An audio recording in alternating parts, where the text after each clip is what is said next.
Bismillahirrahmanirrahim. Assalamualaikum warahmatullahi wabarakatuh.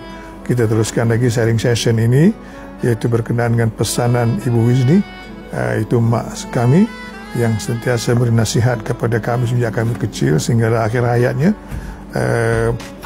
Dan ini semoga menjadi bahanlah kepada ibu bapa untuk mendidik anak-anak masing-masing. Pesanannya yang ke-25 dalam catatan saya ini yang terakhirlah, iaitu menyambung silaturahim. Sambunglah silaturahim, gitulah lebih kurang. Ini amat penting sebab dalam satu hadis Rasulullah bersabda, siapa yang ingin dilapangkan rezekinya dan ditambah umurnya, maka hendaklah dia menjalin silaturahim. Dan juga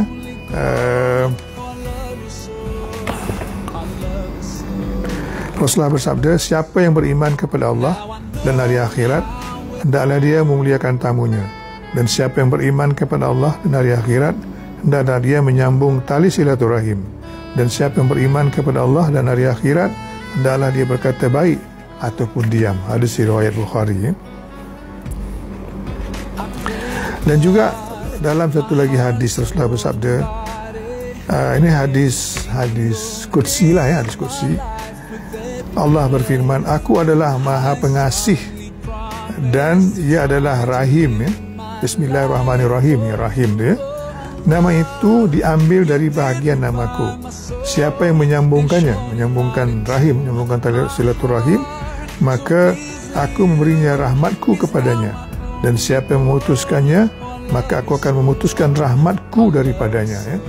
Itu dia.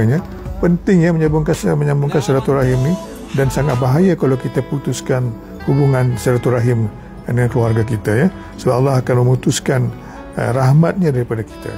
Jadi itulah sangat penting kita sentiasa menghubungi atau menghubungkan silaturahim. Assalamualaikum warahmatullahi wabarakatuh.